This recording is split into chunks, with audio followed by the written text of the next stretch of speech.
بێرانی عزیزی بەرنامەی ڕووداوی مێژوو لە هەرکوێیەکەن سڵاوی ئێمەتان لێبێت بەراورد بە مێژووی سەرهەڵدان و ئامانجەکانی دروستبوونی ڕەوتی چەپ و کۆمونیستی لە ئێران و ڕۆژهەڵاتی کوردستان کە لە ئەڵقەی یەکەمی دیدارەکەماندا گفتوگۆی لەسەرکرا لە ئەڵقەی دووهەم و کۆتایی دیدارەکەماندا هەوڵ دەدەین گفتوگۆ لەسەر بارودۆخی ئێستای سیاسی ڕەوتی چەپ و کۆمەڵەی شۆڕژێری زەحمەتکێشان و ئۆپۆسیۆنی ئێرانی و پەیوەندیەکانی کۆمەڵە و جیابوونەوەی یەکجاری باڵی کۆمەڵەی شۆڕژێر لە باڵی کۆمەڵی برایمی عەلیزادە و کێشە و گرفت و ملایەنی و خۆی و دەرەکیەکانی کۆمەڵە و شەڕی نێوان کۆمەڵە و دیموکرات و پێگاتنەکانی ئەم دوایی باڵی مستەفای هیجری و حیزبی دیموکرات لەگەڵ کۆمەڵی شۆڕژێر و بارودۆخی ئێستای کۆماری ئیسلامی و دانوستانەکان و ئایندەی ڕەوتی چەپ و کوردانی ڕۆژهەڵات بەردەوامین و درێژە دەدەین بە گفتوگۆ لەگەڵ زۆر بەڕێز عەبدوڵڵای موفتەدی سکرتێری کۆمەڵەی شۆڕژێری زەحمەتکێشانی کوردستانی ئێران بۆ تەواوکردنی تەوەرەکان. مامۆستا گیان دووبارە بە خێراتنی گەرم دەکەین، خۆشحاڵین بە ئامادەبوونی لە بەرنامەکە. زۆر سپاس. کاک عەبدوڵڵا، ئێمە هەندێک تەوەری کورت و پرسیاری کورتمان مابوو لە تەوەری یەکەمی گفتوگۆکەمان، هەوڵێم لەم تەوەرە پەیوەستی بکەین و درێژەی پێبین. یەکێک لەو ڕەخنانەی کە لە کۆمەڵایەک ژیرێ لە ئێستای ئەوەیە کە ئێوە لە ئەدەبیاتی سیاسی خۆتانە زۆر داخۆشی لە مافەکانی ژنانەکەن، بەڵام تا ئێستا هیچ ژنێک لە نێو ڕیزەکانی کۆمەڵە نەگەشتۆتە ئاسی سەرکردایەتی و بەسکرتێربوون و بەدەبیربوونی کۆمەڵە. ئایا ئەمە پەیوەندی بە چیەوەیە؟ ئەگەر تاقە ژنێکی شوبێتە سەرەوە ئەوە تەنها ناهێدی بەهمەنیەکە خێزانی عەبدوڵڵای موفتەدی و هیچ ئافرەتێکی تر نەیتوانی و ئاستە ببڕێت. هۆکاری چی وا دەکا کە کۆمەڵە ڕێگەی نێدابێ ژنان لە پۆستی باڵایە کاری سیاسی بکەن؟ ئاخر چۆن بڵم هۆکارەکەی چیە؟ من هەر خۆی لەسەر پرسیارەکە کێشەم هەیە. وەڵام بەرەوە ئەسڵەن وانە ئەوە ڕاست نییە. ئەوە ڕاستە کە کۆمەڵە پێشەنگی خەبات بۆ ئازادی و ڕزگاری ژنان بۆ لە کوردستانی ئێران. یەکەمین پارتی سیاسی کوردیە کە ژن بەشدارەکە هەم بە سیاسەتی و هەم بە چەکدارکردنی، هەم بە سیاسەتی هەم بە چەکدارکردنی. ئەوە ئەستەن دەستکەوتێکی کەم نەبوو بۆ کوردەواری 35 ساڵ لەوە پێش کە مەسئولێکی ژن بچێ نەک هەر لە شار لە لادێکان خەڵک کۆکاتەوە و قسەیان بۆ بکە و ئامۆژگاریان بکە. ئەوە ڕچەشکاندنێکی زۆر گەورە بوو. بەڵام پێم سەیرە ئەو قسانەی ئەو کەسانی و ڕەخنە دەگرن دیارە ئاخر دەبێ معلوماتیش هەبێ لەسەر ئەساسی. ئافرەتێک هەیە لە ئاسی سەرکردایەتی و سکرتارێتی کۆمەڵە بە درێژایی مێژوو هەبووە؟ تەبعاً دەیان نەبووە. ئەگەر دوو سێ نمونەمان پێ بێت. بەڵێ زۆر چاکەیەکیان پێ دەڵم ڕوفیا ڕەمەزان عەلی، بەدری تەوحیدی، جەمیلەی ڕەحیمی. ئەمانە ئەندامی کۆمیتەی ناوەندی بوون؟ بەڵێ یاخود لە ئاستێکی خوارد؟ نەخێر کۆمیتەی ناوەندی بوون. فریشتەی گۆڵپەروەر. یعنی من دەتوانم زۆر ئێستادا ئێستا حاڵی حازر ئێمە هەر ناهیدی بەهمەنیمان هەیە. بەڵێ وایە کۆنگری داهاتوومان هەیە و هەوڵێکیشی بۆ دەدەین کە ئەو وەزعان نەمێنێ. با پێتان بڵێم کە لە ئاستی کادری سەرەوە، لە ئاستی مەسئولی سیاسی تەنانەت هێزی پێشمەرگا و کۆمیتە جۆر بە جۆرەکان، کۆمیتەی ڕێخستنە نهێنی لە شارەکان و هەروەها لە ریزی کۆمیتەی ناوەندی و سەرکردایەتیشدا بووە. ئەوەش کە دەگەڕێتەوە سەر ناهیدی بەهمەنی ئەمە تاوان نییە کە هاوسەری منە. پێش ئەوەی هاوسەری من بێ بۆ خۆی خەباتکاریی سیاسی بووە، پێش ئەوەی هاوسەری من بێ کۆمیتەی ڕێکخستنی نهێنی ئێمە بووە لە شاری سەقز کە خۆی مەریوانیە، بەڵام لەوێ کە هەڵاتوە کاری پێ نەکراوە هێناوێنە تەنزیمیان کردەوەکو کۆمیتەی بەرپرسی شاری سەقز کەوای بۆ خۆی خەباتکار بووە. مەسئولی سیاسی یەکەم دەستە پێشمەرگەی ژن بووە لە کۆمەڵەدا کە چەکدار کراوە ئەو بەرپرسی سیاسیەکەی بووە. کادرێکی کۆنی کۆمەڵە بووە. بەڵێ کادرێکی کۆنی کۆمەڵێ و بخۆی توانایی هەبووە و حەقی بەسەر ئەوە نییە. هەمووشی بە ئینتیخاباتە. ئێمە لەو حیزبانە نین بە چوزانم دانوستان و قوربان و سەدەقە و هیچ شتێک غەیری دەنگدانی ناو کۆنگرەکان نایخوا بۆ ئێمە. کەواتە بۆچی تا ئێستا عەبدوڵڵای موفتەدی لە هیچ شتێک لە کۆنگرە و هەڵبژاردنەکانە منافیسی نەبوو، کەسێک جگە لە خۆی نەبووە سکرتێر؟ جا بە پێت بڵم سکرتێری منیش تۆزێک بە ئەفسانەوە تێکەڵاو بووە. من لە 1982 بووم بە سکرتێر بەر لەوە دیارە کەسێکی بێنفوز نەبووم ڕنگ بێ قسەم ڕۆیشت بێ بەڵام قسە لە پۆستە نە لە بارێکی معنەوی و سیاسی و خەڵک بە قسەم بکەن نێو حیزبەکەمدا من قسەم ناڵم نەڕۆیشتووە بەڵام لە 1982 من سکرتێر بووم تا کۆتاییەکانی 83 هەرەوەندە دواتر کەم نییە بەڵام نەکەم نییە ساڵێکە ساڵێک وردەیەەکە لەو ساڵ و وردەیە دوایە حیزبی کۆمۆنیستمان پێکێناوە لە حیزبی کۆمۆنیستدا من سکرتێری کۆمەڵای ینی بەشی کوردستانەکەی نەبووم بەشی ڕێکخراوی کوردستان نەبووم و کاکبرامی علیزادە بووە لەو وەختەوە تا ئێستا ینی نزیک 30 ساڵە من نەبووم کاکە من کەسێکی ناودار بووم ناسیویانم زمانم هەبووە قسەم هەبووە نووسینم هەبووە کاریگەریم هەبووە بەڵام پۆستی باڵای سیاسیت نەبووە سکرتێر نەبووم سکرتێر نەبووم کە حیزبی کۆمۆنیستی ئێرانمان پێکەنا پێم وایە ساڵ نوێک 2 ساڵیش سکرتێری ئەو بووم ئەوەش نەماوم لە 2000ەوە من بووم بەس بوومەوە کە کۆمەڵی شۆڕژگەر نەمانتوانی هەڵکەین خۆرزگەشت بەیەکەوە بمانتوانی باە ماوەیەکی کە هەڵکەین و ئەگەر لە من دەپرسی هەمومان بەیەکەوە ئەو ئاڵوگۆڕە سیاسی و فیکریەمان تێپەر کردبە ئەوە نەکرا کاکسەی برایم و هاوڕێیانی دیکە پێیان باش بوو لە چوارچەوەی خەتی حیزبی کۆمۆنیست و قواری حیزبی کۆمۆنیستدا بمێننەوە ئێمە نەخەتەکەمان قوبول بوو نە قوارەکەی کە هاتووی نەدەرێ بەڵێ لە 2000ەوە تا ئێستا کە ئەکاتە نزیکەی 13 ساڵ بەڵێ وایە هیچ منافسێکی نەبوو عەبدوڵای موحتەدی دەوترێت ئەمە ئەوەندەی کە میراتێکی سیاسیە عەبدوڵای موحتەدی لە عەبدوڕەحمانی موحتەدی باوکیەوە کە یەکێک بۆ لە وەزیرە دیارەکانی کۆماری کوردستان بۆی بەجێماوە ئەوەندە پەیوەست نییە بە توانا و مەهارەی سیاسی موحتەدی خۆیەوە ئەم قسەیە چەند ڕاستە یەکەم پێش ئەوەی من تەمەنم بگاتە 18 ساڵی باوکم ژیانی داوە بە ئێوە خوالی خۆش دووهەم ئەوەیە کەوا بێ کە ئێمە کاریگەریە بەڵام ئێوە خانەوادەیەکی هەر لە ئەساسەوە لە بنەماوە خانەوادەیەکی دیاری خانەوادێکی ڕۆژهەڵات و کارکردی سیاسی بەڵێواری سیاسیتان هەبوو بە تایبەت باوکت کە وا بووم بەڵام من عەرزەم داوە بە خەڵک سارەم داوە پارەم داوە ئەسم بۆ خۆم هەمە تابیدەم بە ئەوان لەبەرەوە هیچ کام لەوانە نەبوون ڕنگ احترامی بنەماڵەی ئێمە ئەوەیە میراتێکی معنەوی سیاسی بەڵێ میراتێکی معنەوی سیاسی ڕنگ بێ هەبێ بەڵام باوەتان پێ بڵم کۆمەڵە حیزبێکە زۆر سربزێ و ئەندامەکانیشی ئاوان و من دڵنیام شعوری ئەوان و تێگەیشتنی ئەوان زۆر لەوە بەرزترە کە تەنیا لەسەر حیسابی بنەماڵەیی دەنگ بدەن بە من یا هەر کەسێکی دیکە دیارە شتێکیان دیوەتەوە لە مندا بۆیە دەنجاندەوە دەوترێت چەند جارێک بە مناڵی عەبدوڵای موحتەدی بەشداری کۆبوون و وشی خواردنەکانی کۆماری کوردستان بووە هیچ شتێک لە یادی موحتەدیە ماوە لە ڕۆژگارەیە من تەمەنمەوەندە نییە کە تەمەنمەوەندە نییە کە هیچت بیر نایە لەسەر کۆماری مەهاباد ڕووخاوە و ئیعدامەکان کراون جا من لەدایک بووم لەبەرەوە من ئەوجیلە نیم بەڵام من لەو کۆبوونەوە سیاسیان من لە کۆبوونەوەی سیاسی وەکو منداڵ لەوانێت چوم چام بۆ دانابن یا خزمەتم کردبن من لە کۆبوونەوەی سیاسی پیاوە گەورەکاندا بەڵێ زۆر بەشدار بووم بنەماڵەی ئێمە ئەو ساڵانەی کە لە تاران بووین وەک ماڵی ئێمەوە خانەقاوا بوو گەورە و چکۆڵە و هەموو کەس دەهات کوردی ژەوەندە زۆر نەبوو ئەو ساڵە لە تاران ئەو ساڵانە لە تاران بۆیە زۆر کەس دەهاتن من مەسەلەن لەوانە لە بیر مەساڵێکیان ئێمە منداڵ بووین من تازە دەگەیشتمێ کە باوکم بانجی کردین کوتی ئێستا یەکێک دێ میوانمانە نێوی حاج سەید عەبدوڵڵا ئەفەندیە ئەوە نەوەی شێخ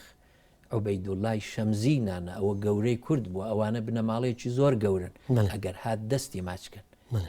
ئەگە هاتووە من دەستم ماچ کردووە و کەوشم بۆ داناوە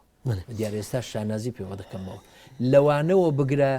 تا ئەنواعی خەڵکی سیاسی تا ئەو کادرانەی وەختی خۆی لە کۆمەڵی ژێکافدا بوون بەڵام تازە دەورەی خەباتی سیاسیان نەما بوو ڕێگەی خەباتی سیاسی ئەو جۆرە خەباتە بەسترا بوو لە ئێران بەڵەوانە هاتوو چۆی ماڵی ئێمەیان کردووە و دۆستی بنەماڵەی ئێمە بوون، زۆر کەس لەوانە لە دامەزرێنەرانی کۆمەڵی ژێکاو بوون، لە کەسایەتیە سیاسی و ڕۆشنبیریەکانی کوردستان بوون، زۆرێک لەوانە هاتوون و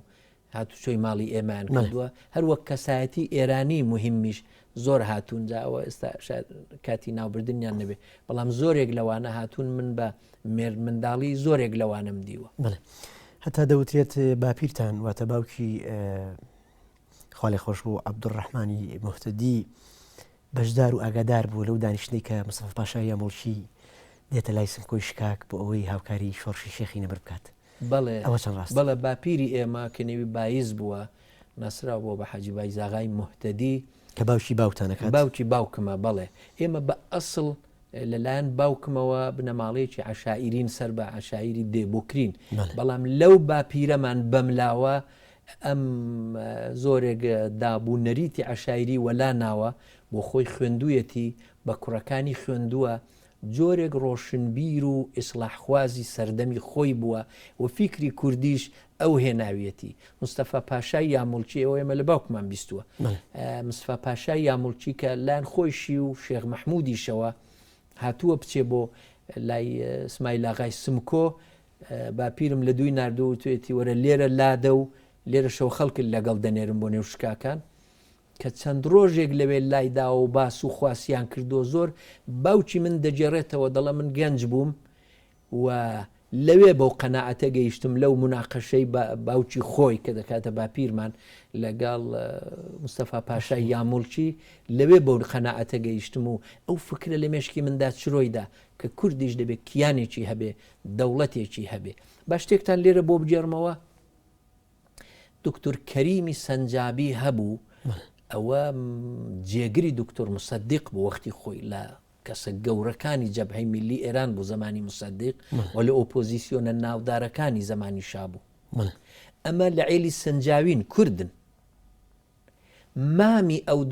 من دکتۆر سەنجاویم بۆ حیسابە دیوێشێک لەوانە بوو هاتوچۆی باوکمی دەکرد و من لە بیرمە ناوەندیم دەخوێند، دەوری ناوەندی و مێشتا زان کۆشت نەچوو بووم، جارێکیان شعری هەڵۆ هەیە کە سوارەی ئامۆزام دایناوە، سوارەی ئیلخانیزادە. بەڵێ ئەو دایناوە باوکم لێ پرسیم کتیارە عەبدوڵڵا دکتۆر سەنجابی کووردە، بەڵام ئەو کوردیەی لای ئێمە نازانێ ئەو سۆرانیە، بە سۆرانیەکە دەیدەمێ شعرەکەی، دەتوانی بۆی تەرجەمەکەی بە فارسی؟ من ئەو شعری هەڵۆم لە کوردیەوە بۆ کردەوە بە فارسی و داومە بە دکتۆر سەنجاوی. جا مامی ئەو دکتۆر سەنجاویە کە دیارە خۆشەویستی دەستگای سوڵتانەکانی عوسمانی بووە و چووە بۆ غەزای ڕووسەکان لە جەنگی یەکەم، کە لەوێوە هاتۆتەوە لە ماڵی باپیرم لایداوە.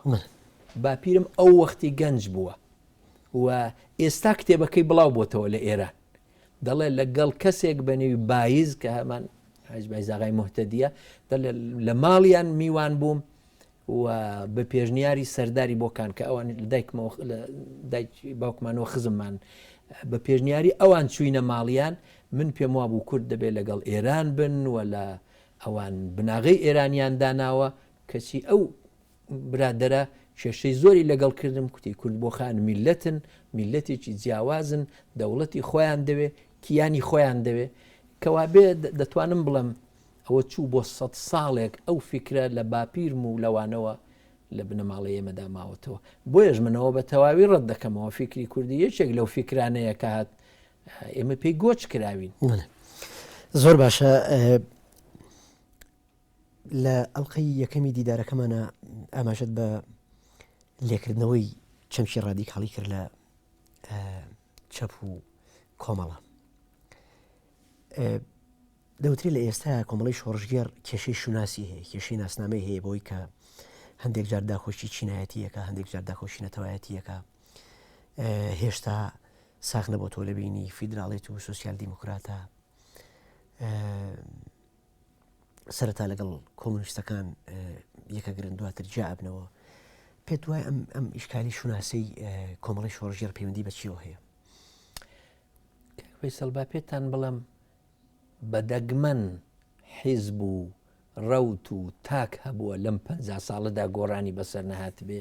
تەنیا ئێمەنی ئەمە یەک. بەڵام بە ئەوەتان ئەرزکەم ئێمە ئەوە ئێستا 15 ساڵ زیاترە حتا ئەو وەختەی کە لە ناو حیزبی کۆمۆنیستی ئێرانیشدا مابووینەوە لە چەند ساڵی ئاخریمانەوەشماندا من خۆم یەکێک لەوانە بووم زۆر ڕەخنەگر بووم لە ئەزمموی حیزبی کۆمۆنیست و زۆر یەکێک لەو کەسانە بووم کە پێم وابوو کۆمەڵەی پێش حیزبی کۆمۆنیست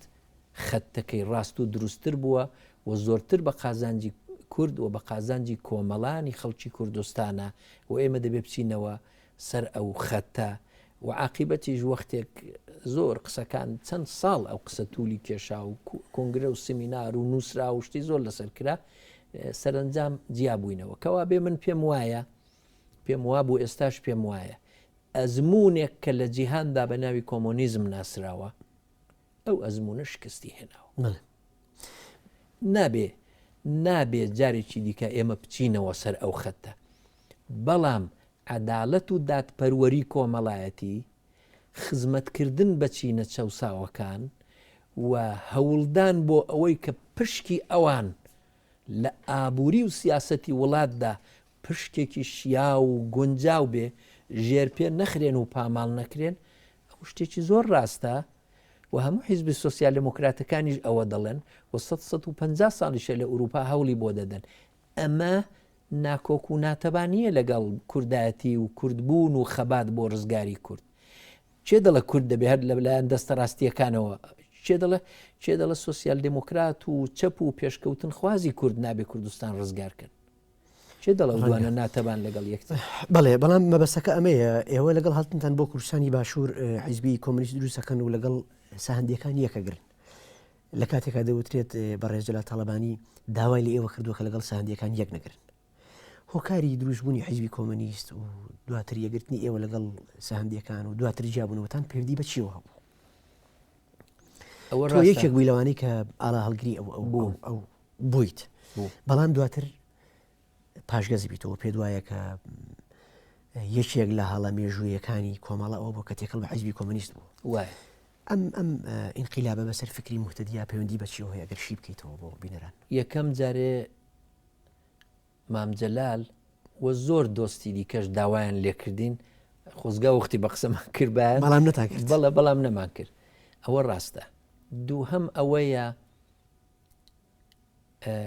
ئێمە تەسەورمان ئەوە بوو کە ئەو جۆرەی کە چەب لە کوردستان بەهێزە کە بەڕاستی بەهێز بووی تر کۆمەڵە حیزبێکی بەهێزی گەورەی خاوەن سەرتاسەری و هەموو کوردستانی گرت بۆ ئەو لەبەر ئەوە ئێمە پێمان وابوو بە دروستکردنی حیزبی کۆمۆنیست لە ڕاستیدا وا دەکەین کە ئەم خەباتەی ئێمە و ئەو بزوتنەوەی ئێمە و ئەو نفوز و پێگە جەماوەریەی کۆمەڵە لە کوردستان هەیەی بگوێزرێتەوە بۆ باقی ئێرانیش لە بیریشمان نەچێتەوە کە ئەو سەردەمە چەپی ئێران زۆر لە ژێر گوشاردا بوون خەریکی پەرتەوازەبوون بوون سەرکوتکردن و قەڵتوبڕکردن و گرتن و کوشتن و ئەشکەنجەکردنیان زۆر لە ئارادا بوو ئێمە پێمان وابوو چۆن بڵێم چواردیواریەک منزڵێک خێوەتێک دەکەینەوە بۆی چەپی ئێران لەو نەهامەتیە نەجاتی بێ بتوانێ هەستێتەوە بتوانێ ئەویش لە شوێنی خۆی ئێمە چیمان کردەوە چۆن بووین ئەویش لە شوێنی خۆی ئەوە بکە بەڵامەوە نەکرا ساڵێک 2 ساڵ 3 ساڵ بە سەرمایە و بە پارە بە هێزی ئینسانی بە کادر بە ڕاگەیاندن و خەباتی سیاسی بە هەموو شتێک هەوڵماندا کاکە ئەو تۆوەی ئێمە برمان لێوی بیچێنین لەو ئەرزە شین نەبوو نەڕوە ئێمە دەبێ ژیر بین ئێمە دەبێ بیر بکەینەوە ئەگەر ئەم پرۆژە نەیگرت بیر بکەینەوە نابێ عەبدی پرۆژەیەکی دیاریکراو بین ئێمە پێمان وابوو بۆیە زۆری پێ نەچوو دوای چەند ساڵێک وردە ئەو فکرە هات ئەرێکا کە حیزبی کۆمۆنیست بۆ لە باقی ئێران نەیگرت هەر کۆمەڵەکە ماوینەوە و ناوی خۆمان ناوە حیزبی کۆمۆنیست ئەسە مشکلی ئێستاش ئەوەیە ئێرانی تێدا نیە ناکورد بەدەگمەن مەگەر بەدەگمەن تاکوتەرایی یەک لێرە یەک لەوێ دەنات جاران ئەوەندەی جارانیش تێیدا بوو ئەوە نەماوەتەوە هەر کوردەکەیە ئەخە بۆچی ناوی خۆمان بنین حیزبی کۆمۆنیستی ئێران و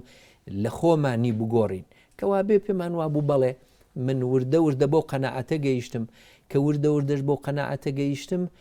لە پەناوپەسیوان باسم نەکردووە ویتەویتم نەکردووە نەم کردۆتە شتێکی شەخصی بە سیمینار بە نووسراوە بە مناقەشەی نەزەری و تێئۆری ئەبەوانە هێناومەتە گۆڕێ و هەوڵم داوە چون من یەکێک لەو کەسانە بووم کە هەمیشە کاریگەریم لەسەر خەتی سیاسی کۆمەڵە بووە بۆیە پێم وایە بۆ ئێستاش پێم وایە خەتی سیاسی کۆمەڵە دەبوو کە ئاوە بەلای حیزبی کۆمۆنیستدا چوو بوو دەبوو بێنیەوە سەر هێڵی پێشووی خۆی ئەمن هەوڵم داوە ئەوە بکەم پێشم وایە بەڵێ زۆر هۆکاری هەیە نەزانم چەندە مەجای بەرنامەکەی ئەوە بێ دەنا زۆر هۆکاری هەیە کە دەتوانێت سابتی بکە ئەو چوونەی ئێمە بەرەو حیزبی کۆمۆنیست هەڵە بوو و زەرەری لێداین و زەرەر لە نیوەشی بگەڕێتەوە لە هەر جەیەکەوە بگەڕێتەوە قازانج. تۆ لە دیدارێکی ڕۆژنامەوانی ئاماژە بۆ کردووە کە برادرانی حیزبی کۆمۆنیست بڕۆیان بەوە نییە کە ئیلام و کرماشان کوردستان بێت. ئاماژەش بەوە کراوە کە حەسەن ڕەحمان پەنا ئەندامی کۆمیتەی ناوەندی باڵی کۆمەڵی ئیبراهیمی عەلیزادە پێی وایە گەر ئیلام و کرماشان کوردستان بێ دەبێ خلیجی فارسیش بکەین بە کوردستان. ئایا بەڕاستی ئەوان بڕۆیان وا بوو کە ئەو شارانە شاری کوردی نین؟ ڕاستی دەبێت لە خۆیان پرسی. من لە تۆی ئەپرسم تۆ ئاماژەت بەوە کردووە لە دیدارێکە. ئەوەی کە من ئەخر ئەوەی کە جەنابەت پێشتر پرسیت بۆ باری سەرنج نادەنە سەر ئیلام و کرماشان لە وەڵامدا وتم نانایە مە زۆرمان سەرنج داوەتە سەر ئەوە و هێشتاش کەمە. بەڕاستی ئەو کرماشان بە زۆر جاری وتومە کرماشان بە پایتەختی داهاتووی کوردستانی ئێران دەزانم بە مرکزی داهاتووی کوردستانی ئێران دەزانم بەڵام بە ئەوەتان پێ بڵێم کە ئێمە باسی ئیلام و کرماشانمان بەرەوی کوردستان دەکرد لە زیاتی ئەمە وەک ئەمرێکی واقع لێمان قبولکەن زۆرتر لە حیزبی کۆمۆنیستی ئێرانەوە وەڵامیان دەداینەوە کە ئەها ئەوە کرماشان و ئیلامیشیان کرد بە کورد. ئێمە نەمان کردوتە کورد مێژوو کردوێتە کورد. قسە لەوەیە چەندە لە خەباتی سیاسی کوردیدا ئەوان تێکەڵ دەبن ئەژینە کوردن لە ڕووی ئەتنیکی و مێژووی و هەموو شتێکەوە کوردن. باشە لەگەڵ هاتن بۆ باشووری کوردستان پارتە کوردیەکان چەند هاوکاری ئەوە بوون یاخود بە پێچەوانەوە چەند هێزگەلێک بوون کە فشار لەسەر دەسەڵاتی سیاسی و سنوودارکردنی سیاسەتی ئێوە بەرامبەر بە ئێران فشار دروست بکەن. ئایا ئەوان یارمەتی دەربوون بۆ گەشەی سیاسی ئێوە یاخود هەندێک جار ناچارێکن بۆی کە لە زۆر شت بێدەنگ بن و خۆتان لە زۆر شت پارێزن؟ بەگشتی دەتوانم بڵم یارمەتی دەری ئێمە بوو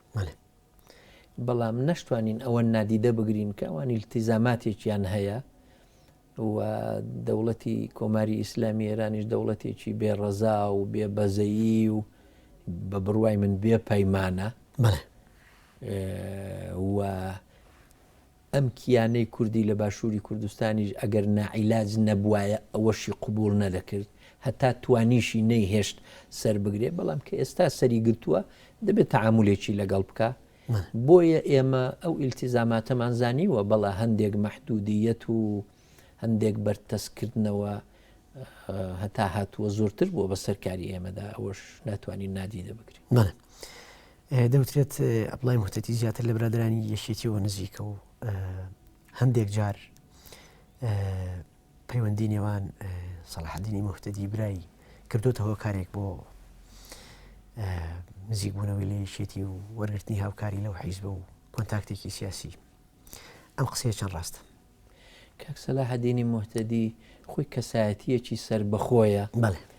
و هەموو کەسێک دەیناسێ کەسێکی قسە لە ڕووە قسەی خۆی بۆ کەس ناخواتەوە ڕخنە لە هەموو کەس دەگرێ لەوانەیە بڵم ڕخنەی لە ئێمە زیاتر گرتووە تا خەڵکی دیکە و لە بڕیاردانی سیاسی کۆمەڵەشدا بەڕاستی ئەو دەستی نەبوو نییە لەبەر ئەوە ئەمە سیاسەتی خۆی بۆ خۆیەتی کاکسەلا دیارە هەم زۆری یارمەتی کردووە بۆ کۆمەڵە و ماڵی و ژیانی و هەموو شتێکی لەسەر ئێمە تووشی ئەو وەزع لێ هاتووە ئێمە قەدری دەزانین و هەموو جەماعەت ڕێزی لێ دەگرن وەکو کەسایەتیەکی کورد و برایەکی گەورە بەڵام بەڕاستی بە حیاتی لە دانیشتنێکی کۆمیتەی ناوەندی کۆمەڵەدا نەبووە بڕیارێک بدا یا شتێک فەرز بکە. بەڵام ئەوترێ لەگە برادرانی پارتی هیچ باش نینەوە کۆک نین بەوەی کە کێشەی کۆنی بنەماڵی ئێوە لەگەڵ بنەماڵی بارزانەکانە هەیە ئایا ئەم قسە چەند ڕاستە بەڵام پاش وەرگرتنی ناوبڕێک پاش وەرگرتنی پشوویەک وەڵامی پرسیارەکەم بەرەوە ڕێزان پشوویەک وەرەگرین و دواتر گەڕێنەوە بۆلاتەن